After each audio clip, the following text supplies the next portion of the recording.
Hi guys, I am Glenn with Mr. Crafty Man. What we are going to do in this video is we're going to cover a couple things that that I have covered before, but people have questions on.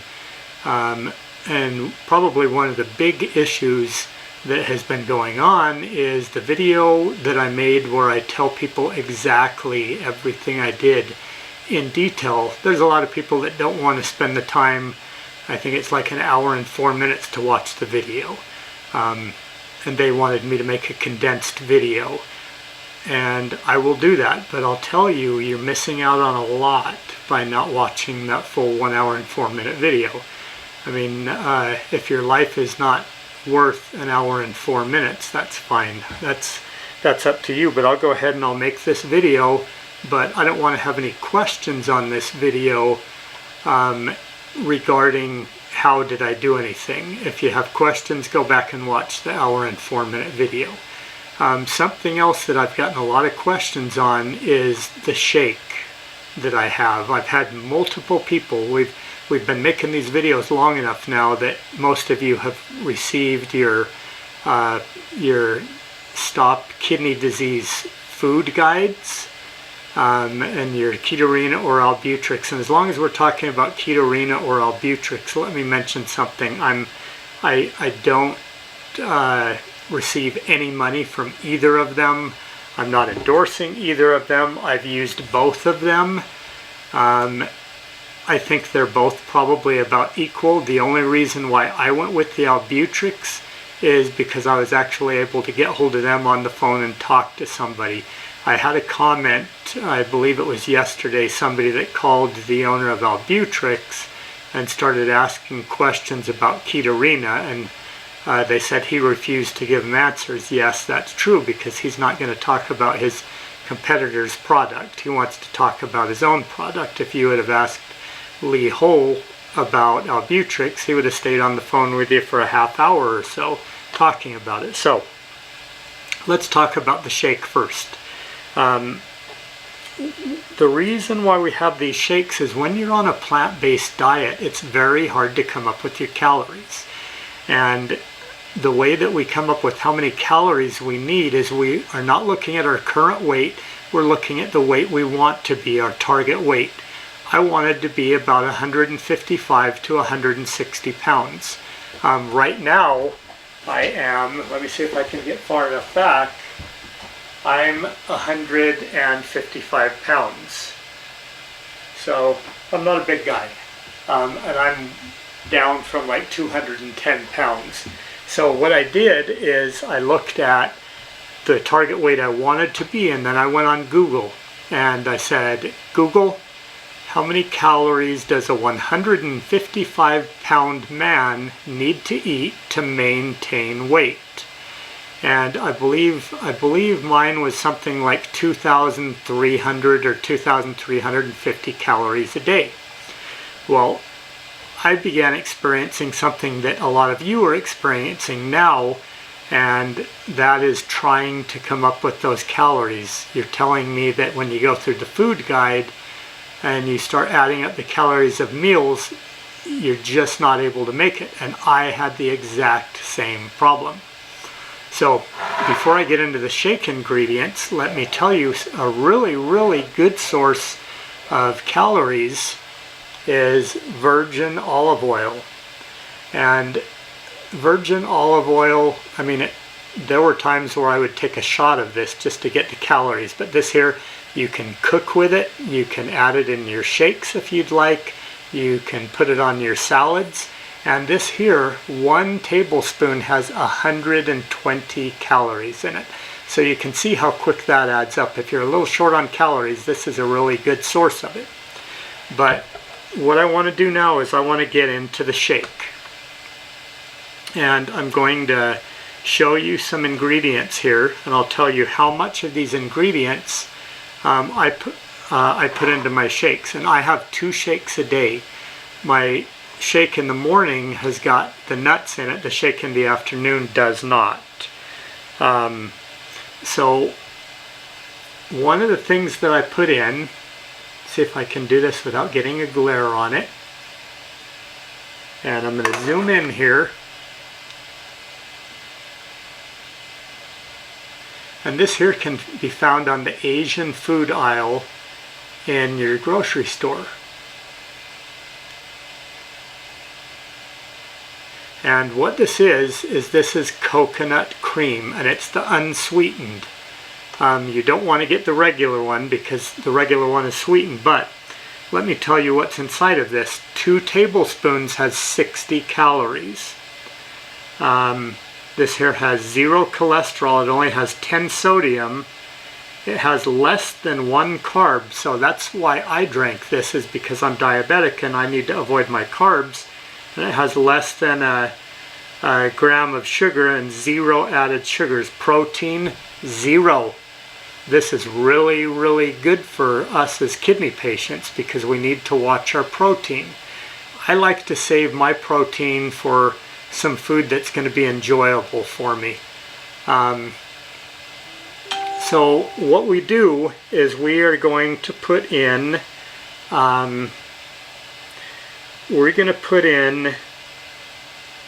8, let me see here, I want to make sure I get this right for you here.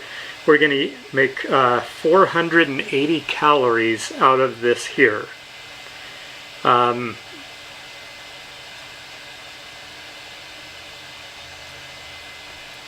Okay, so we're going to get 480 calories out of that. And I use about a cup of this here to get 480 calories. Then the next thing that I'm going to put in is I'm going to put in 1 cup. Can you see it okay? I'm going to put in 1 cup of this Silk coconut milk. And 1 cup of this, there's 16 tablespoons in a cup. So we're going to have 16 tablespoons, and each tablespoon has 40 calories in it. So that there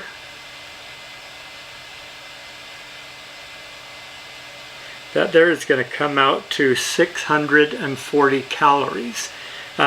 Something else that you can do if you would like to, like if you have some sort of a meal plan for later in the day that has a decent amount of calories in it, is you could even cut the coconut milk in half, or you could cut the coconut cream in half. I typically don't. Then this is what I have in the morning, and I buy these bulk macadamia nuts here on Amazon, and they're not incredibly expensive, but I have my little cup inside of here, and that's my little 1/4 cup measuring cup, and this here will give me another 241 calories. So looks like we just went dark here, and the light's back. That'll give me another 241 calories. So that shake is 1,361 calories. That's a decent amount of calories. And then what I have for lunch is I'll normally have like the vegetable masala out of the food guide. That's one of my favorites. That doesn't have a lot of calories or anything in it. And then for dinner I'll have a salad. I might put one of those little Morningstar Farms sausage patties on it and chop it up, or even some of the, I don't know if it's the Gardein or the Morningstar Farms bacon. Those of you who are in the Mr. Crafty Man Stop Kidney Disease or Beat Kidney Disease Facebook group, I have pictures of all of this in there. I've got pictures of breads, all sorts of stuff that are good for us. Now for those of you, once your kidneys start to improve and they get back into a normal range, if you would like, something that my wife uses from time to time is she'll use this heavy whipping cream. Normally when we have this, it's because we can't find maybe the coconut cream or something. Coconut cream is expensive. I want to say that this coconut cream is like $5 and something a can. The heavy whipping cream is is quite a bit less. The one concern that my wife has about the heavy whipping cream is the fact that it is a dairy product. So this here, she's not using a whole lot of it in the shakes. Probably shouldn't have even brought that up because it's going to bring up a lot of questions. Now, so we're looking at the coconut cream, the coconut milk, and the macadamia nuts. Mix that up in your blender really, really good. You're going to need, my wife uses a little bullet blender, and if she doesn't mix it up good enough, I can get all the little chunks of nuts. So she normally leaves it on for a little bit, but then take a sip of that. It's not going to be extremely enjoyable, so here's the good stuff. This is what we get the flavor from. And let me zoom in on this. This is a Hershey's Zero Sugar Syrup. And you can buy this at Walmart, anywhere.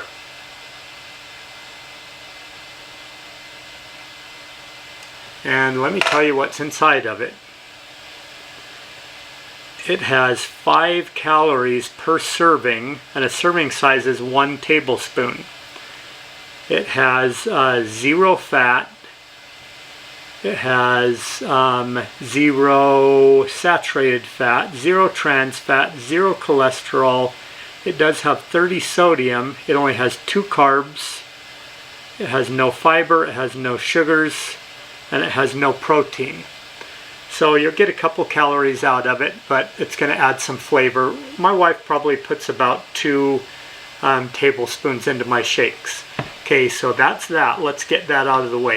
That is the shake. So let's not have any more questions on the shakes. The recipe is also in the Facebook group. You can go back to this video. So what I'm going to do now is I'm going to give a quick condensed version of everything that I did.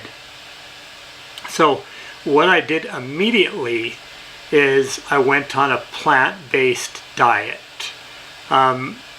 Something I've seen a lot of people doing is something that I did in the very, very beginning. Probably about the first week was really tough on me. Going to the grocery store, looking at all these different things I couldn't eat. And then I found the frozen plant-based food section at Walmart. And I'm like, wow, this is not so bad after all. They have all this impossible meat, all these crumbles, all this kind of stuff. Look at the protein in that. And we're going to talk more about protein in a minute. The proteins are very high. Some of the stuff also has high potassium and different chemicals that as a kidney patient we really shouldn't be eating much of. I mean, it's okay to have a tiny bit. Those crumbles are really unhealthy though. What I eat instead of those crumbles is I'll buy the black bean burgers. And it's not really a burger, it's just a patty that's made with black beans. And I like to cook it all the way. I cook it so it's crispy and then I'll like crumble that up and eat it or something. But just remember, not all foods, just because it's plant-based, doesn't mean it's good for you. What I've learned is it's best to buy the vegetables and make the stuff yourself. Now, the plant-based bacon really isn't that bad. It's got a very high score. I forget the name of the app, and I shouldn't have even mentioned the app because now I'll have questions about that. I'll mention it in the Facebook group. But you can scan different items and it tells you on a scale of 1 to 100 how good for you this is, and the bacon sits pretty high up there. So this is what I did. The first thing I did is I went plant-based. I also knew that I had to lose weight. I am diabetic, I had high blood pressure, I had sleep apnea, and stage 4 kidney disease with a GFR of 25. I was diagnosed in April of this year. So immediately, that was on a Friday, immediately on the following Sunday, I started hitting the gym. So I went plant-based. Then I also had to figure out my calories. So I Googled how many calories does a 155 man need to eat, because that was my target weight.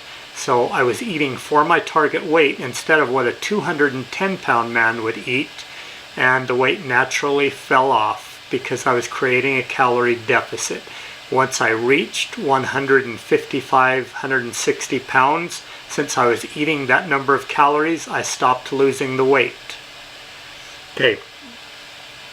Then what I did for exercise, getting your cardio going is very, very important, especially for your blood pressure. I go to the gym every morning except for Sundays because I go to church. And I get on the elliptical trainer. I'm on the elliptical trainer for 20 minutes. And I get my heart rate to the peak, which for me is 155 to a 160. You can Google what your peak should be, also buy a Fitbit. The Fitbit tells you what your rate is all the time. In the app, it keeps track of all of your statistics and everything. So that came in very handy. So I'm plant-based. I am going to the gym. I'm eating the calories for the target weight that I want to be. Okay, then what I did is I looked at Ketorina and I looked at Albutrix. Something else that you'll have to do is if you buy the Stopping Kidney Disease Food Guide, it has the calculations in it for calculating how many protein you should be eating a day. What I did is I went on a very low protein diet. So I was eating 42 proteins a day. There's a couple calories in the macadamia nuts. I think it's like, or not calories, but proteins. I think it's like 2 of them. So what you do is you divide the proteins in half. So we were looking at 45 proteins divided in half. That's 22.5 proteins that we're going to eat in food, and then 22.5 proteins that we're going to eat in either Albutrix or Ketorina. I'm not partial to either of them. I took them both, but just because I was able to get Albutrix on the phone and Ketorina never even bothered to call back, it was just an answering service, I stuck with the Albutrix and it did fine. After 90 days of eating plant-based, half of my protein in Albutrix, half of my protein in food, my GFR went from 25 to 67. Then I believe it was about a month ago I did labs again, and this time my GFR had went up to 72. And Monday I'm doing labs again. So we'll see how it's changed, how everything has changed. So that was basically everything I did.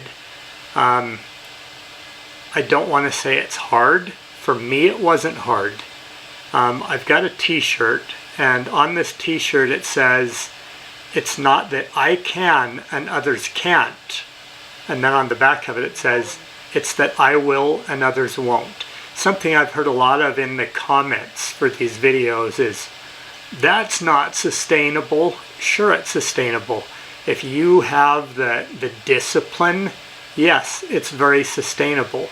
If you're going to be cheating on yourself with eating things that you shouldn't eat, remember this: a spoonful can ruin a day, and a meal can ruin a week. What this means is you have one spoonful of something that's bad for you, and it can ruin your plan for the whole day. You have one meal, and it can ruin everything that you've worked on for the entire week. I want to leave you with another saying too. Everything you put in your mouth is either medicine or poison. So before you put that Twinkie or Ding Dong in your mouth, think about it. Think about, is this good for me or is it poison? It doesn't matter if you enjoy it or not. I mean, some people are all about food and the enjoyment of food. Fortunately, I have never been a person that craves certain foods and everything. So that might have been one of the reasons why this was easy for me. But something else that you need to do is you need to find your motivation. And for me, I'm a new grandpa. My grandbaby is just about to turn 1.5 years old. And when I was diagnosed with stage 4 kidney disease, he wasn't even 1 year old yet.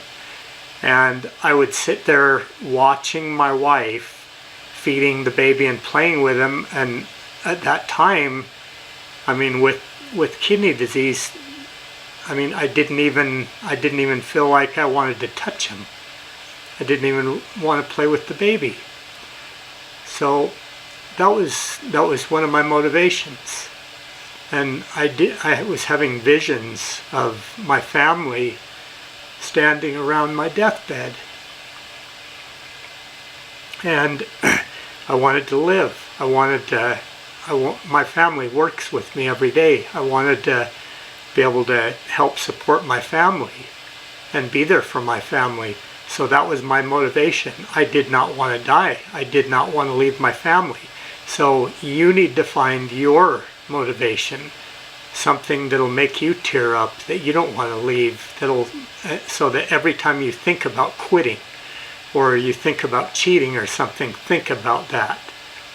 And another very, very important step, and whether you believe or not, you need to pray. And not selfish prayers, not prayers, God help me, heal me, help me, do this for me, do this for me. When I pray, I don't pray selfishly. I pray for other people. I pray for everybody that's watching these videos. I pray for everybody in the kidney group on Facebook. And a lot of you I pray for by name because I've had personal conversations with you. And I mean, and after I've prayed for all of you, I've prayed for my family, I've prayed for our country and our government, and I've thanked God for the blessings. Then I'll pray and ask for a few things for myself. And I'll tell you something really funny. One of my younger brothers, my sister told me, was diagnosed with stage 3 kidney disease back in February. And I had been praying for him multiple times a day. Then I believe it was last Sunday, my sister sends me a text message and she says, guess what? So David went to the doctor and they told him he doesn't have kidney disease.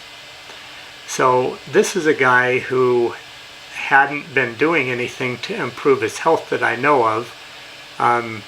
Probably not exercising and I know he wasn't on the plant-based diet or something, so I have to wonder, did God work a miracle? Because I prayed, and I think it's definitely possible. I like to believe that it is possible.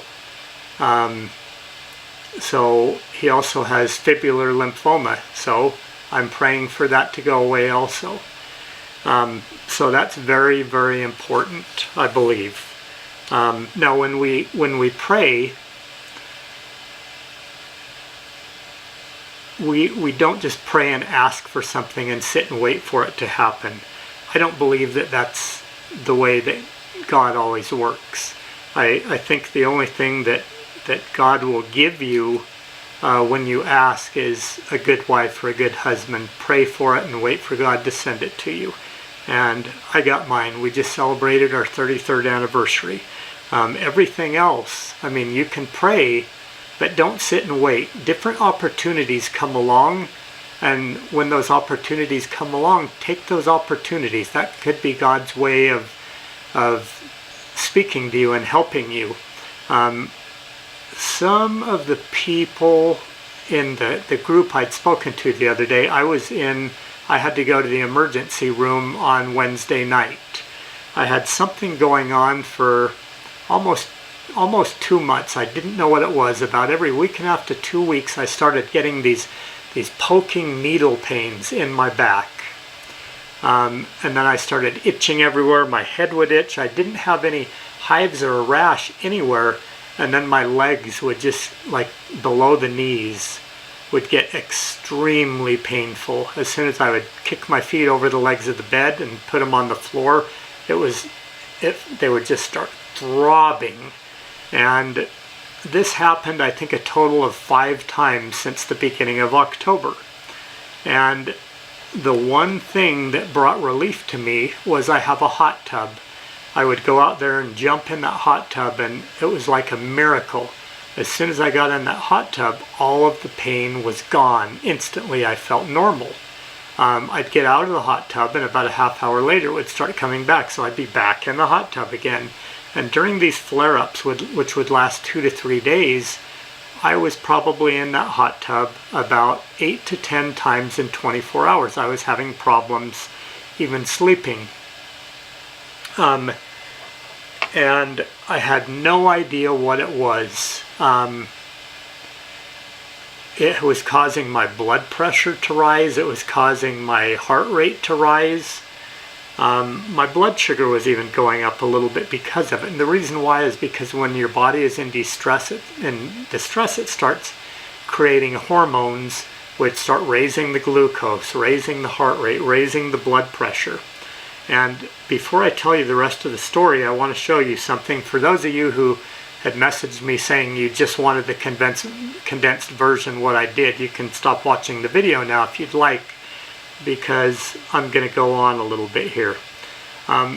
So I have a bed, I have a sleep number bed, and this bed records my sleep sessions. And normally, I'm going to zoom in on this so I can show it to you.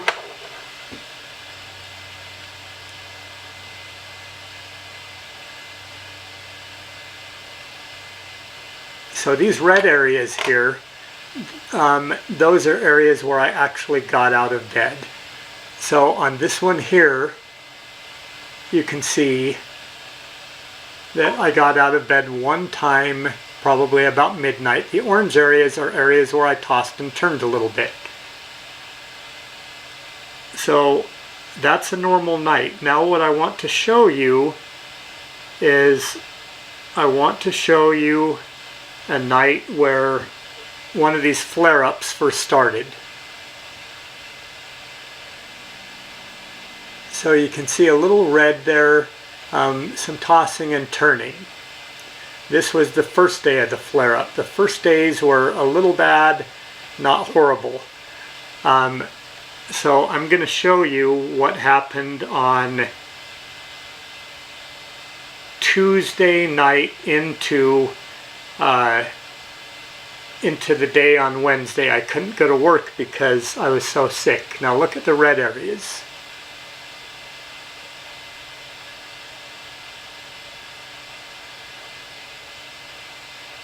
So you can see that was a horrible day. And every one of those red areas, what I was doing was going and jumping in the bathtub in hot water to make myself feel better. And if you Google the symptoms that I was having, trying to zoom back out here, if you Google the symptoms that I was having, a lot of bad things were coming up. It's talking about possibilities of cancers and heart issues and severe kidney issues, all of this kind of stuff. But wait until you hear the solution to the problem. What was the relief for the pain turned out to be the issue. Tuesday, it had gotten so bad that I left work early and I stopped by the VA. I did not have an appointment, but I was fortunate enough to be able to get a consultation from one of the nurses. And she said, "When did this start?" I said, "It started the first week of October." And she said, "Okay, so what changed the first week of October?" And I said, "Well, I got a hot tub." And then it hit me. I thought that I was doing an all right job with the chemicals in my hot tub. I can control the pH up, the alkalinity up, pH down, alkalinity down. One of the things that I was having a problem, controlling was the hardness and the chlorine. The chlorine, I could never get it to where it was just right. It was always too high, but I was sitting there thinking to myself, well, that's okay. More chlorine will kill any bacteria in the tub. The pH was kind of hard to get in the middle too. Every time I'd see it low, I'd bring it up. Every time I saw it high, I'd bring it down. But what I had created was a petri dish. I had created the perfect environment for bacteria to breed, and I ended up getting this bacteria that goes into your follicles. The bacteria goes into your follicles, and I should have suspected because it was only from the neck down, and especially in the legs. So I don't know if they kind of settle in the bottom of the hot tub, but what I had a habit of doing was sitting in the hot tub with the jets off, because I knew once I turned on the jets, the air going into the water would start to cool it, and then my time in the hot tub was limited. And I normally spent about a half hour to 40, well, I would say 45 minutes to an hour just sitting in that hot tub. So all these bacteria were going into all of my follicles. There was no rashes or anything, but they would just start flaring up and just tearing me up. And I was going into the hot tub every single day.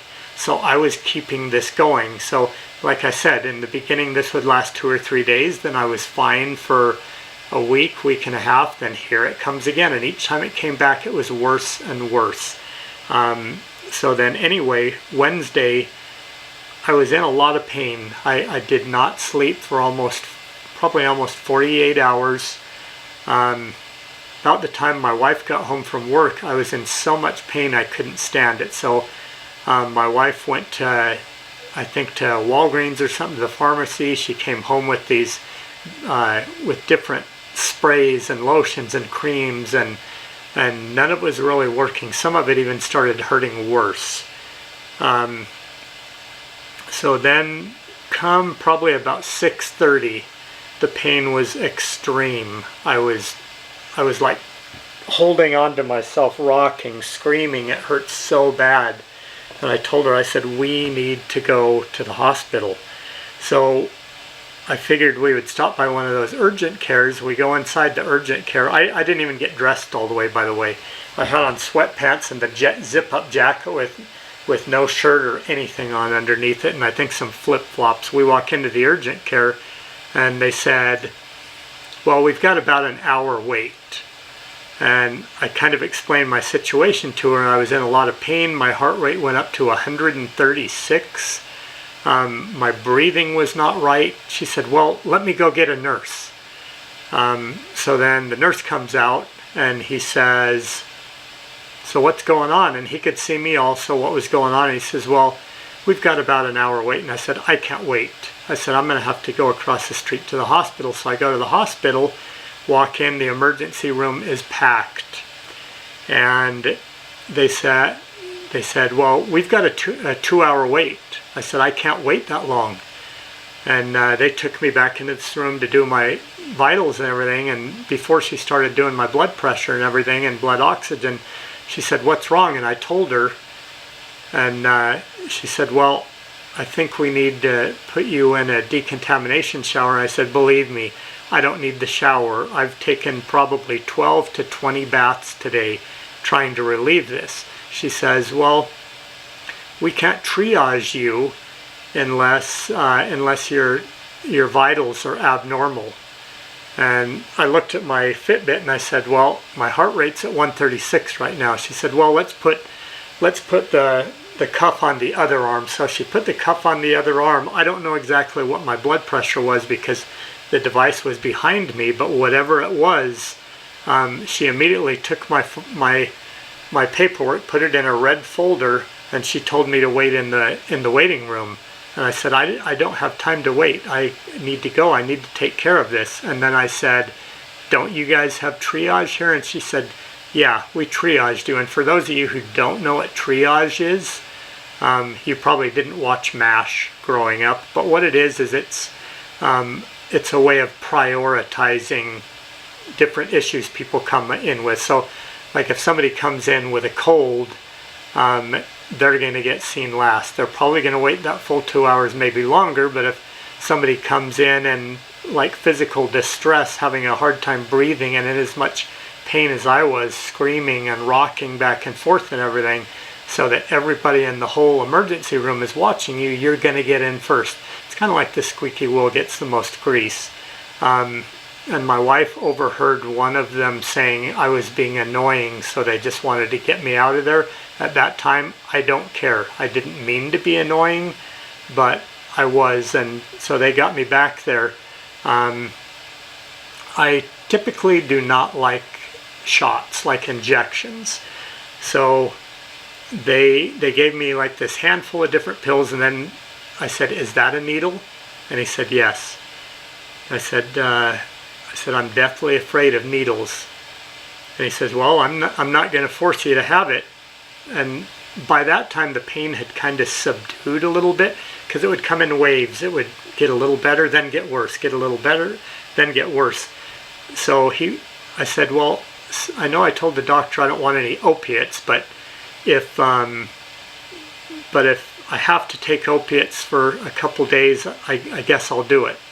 Well, then he walked out of the room, and he was gone for probably at least 10-15 minutes. While he was gone, the pain started increasing. And I told my wife, I said, I may have to double think that shot. What's worse, the pain from that shot or the pain that I'm experiencing now? So when he came back in, I told him I'll take the shot, and I had to lay on my side, and my wife had me in a headlock, and she's holding me, and it seems like it took the guy forever I could hear him unwrapping the needle, and I kept anticipating his movements and everything. And then he comes to my shoulder and kind of starts pinching it, and then he pushes the needle in, and it wasn't that bad.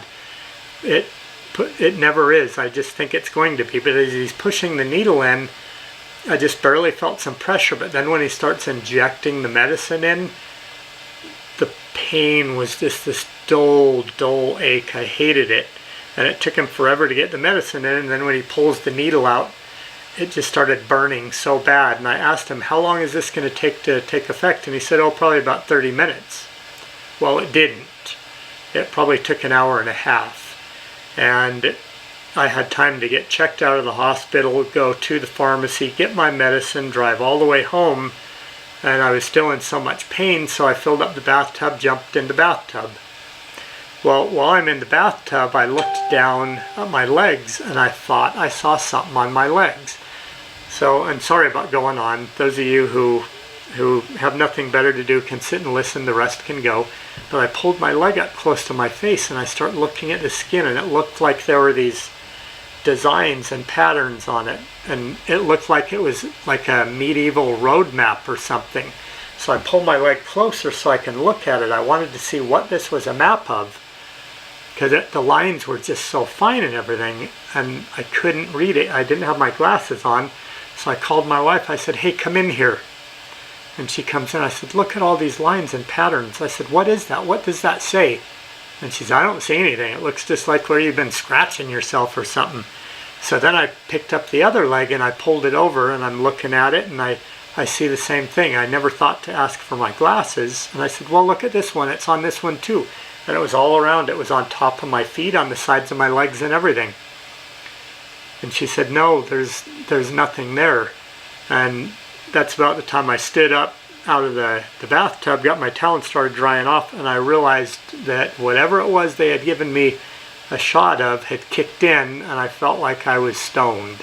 I mean, my head was very numb, and I noticed the pain. The pain had subsided probably about 3/4. It subsided enough where I could go and lay in bed and be reasonably comfortable. Before I fell asleep, the pain was not gone all the way, but it was gone enough that I fell asleep, and then when I woke up in the morning, fortunately it was gone. But anyway, for I believe the next I think it's 5 days, I'm on like a crap ton of antibiotics. But I was really glad that turned out to be something like that, rather than some heart issue or kidney issue or something like that. So what we're going to do next week is I'm going to try to go through some of the foods, the pre-made foods that I buy at Walmart that are not bad for us.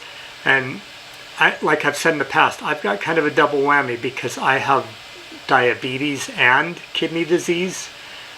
Even though my A1C has went from 14 down to 5.1, my blood pressure is normal. That doesn't mean that I'm going to go and start eating what I want to.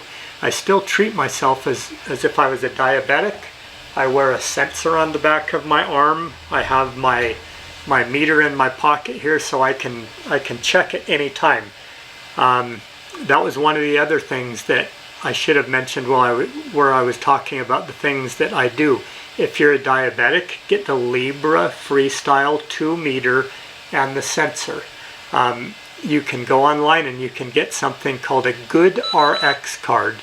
And this card is free, and with that card I got the meter and I got a sensor. I think it was like $125 or something like that. Then every 2 weeks a new sensor costs $35 with that card.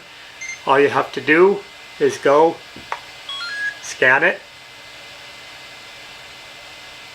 and it tells you what your blood sugar is, and it's a continuous monitor, so it's always recording.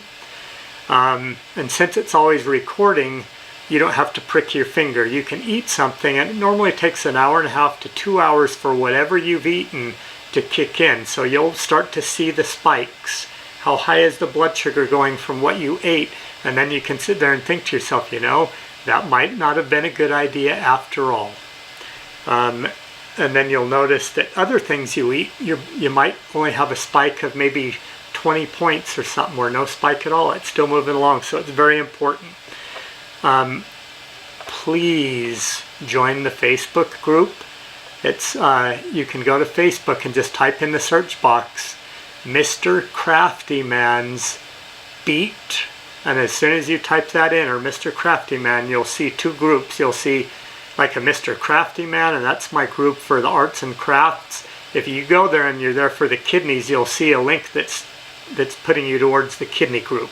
So please go there, join the group. There's hundreds of people there just like you that have the same problems and the same questions as you.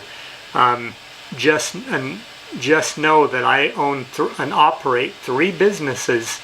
I will answer your emails. I will answer your messages. A lot of people are saying, can you call me? Can you call me? Can we please talk on the phone? I understand that. I know where you're at right now. I was there too. I was so scared. I thought I was doomed. I thought that I had such a short period of time to live. I was going to die. But here's what you need to remember. What's going on with you right now with your kidneys, that did not happen overnight. That took years. It took years to happen. So if you're sitting there with a GFR of like 50 or 40 or 30 or something like that, you've got time. I mean, relax. It's hard to relax, but relax and then start doing the steps that I've talked about. And I want to mention, I am not a physician. I can't guarantee that these results will work for you, but it's healthy living and it worked great for me. So the reports are already starting to come in about people's GFRs going up, and it's only been a couple months that I've been posting these videos. Their GFRs are going up, their blood pressure is going down. So making healthy choices in your life can't hurt anything. We've got people messaging saying they have a GFR of 7. And I know that's very scary, and with that, if you're feeling sick, you should be on dialysis already and probably on a kidney transplant list. But there's people that have been on dialysis with those low GFRs, and they start making these changes and their GFRs rise, and all of their bun levels and creatinine and everything starts changing. So it can't hurt anything to be healthy. And as long as you're mobile, as long as you can move around and do at least some exercise, do it. Do it. Once you stop being mobile and you're just sedentary sitting and not eating right, that's when you're in trouble. So anyway, I will try and get a video done either this Sunday or next Sunday, but join that Facebook group. I approve multiple people every hour. As soon as I see the requests coming in, I approve them. And I'm in there all throughout the day answering questions. I know there's so many of you that want to talk on the phone. Those conversations have drug out into a couple hours. and I want to help everybody. A lot of you have told me you think I'm doing God's work. Maybe I am. I actually had a couple doctors tell me to charge for this information and to charge for consulting. I know where you are. I know how desperate you are right now. I was in the same position and I was willing to pay. And in fact, I did pay. I paid a couple $1,000s out to nutritionists and consultants, and none of them got me anywhere. I'm giving you the information that was proven and helped me for free. I have nothing to sell here. So thanks for watching the video. Join the Facebook group, Mr. Crafty Man's Beat, whatever, this list of things, and I will see you in there. Thanks for watching.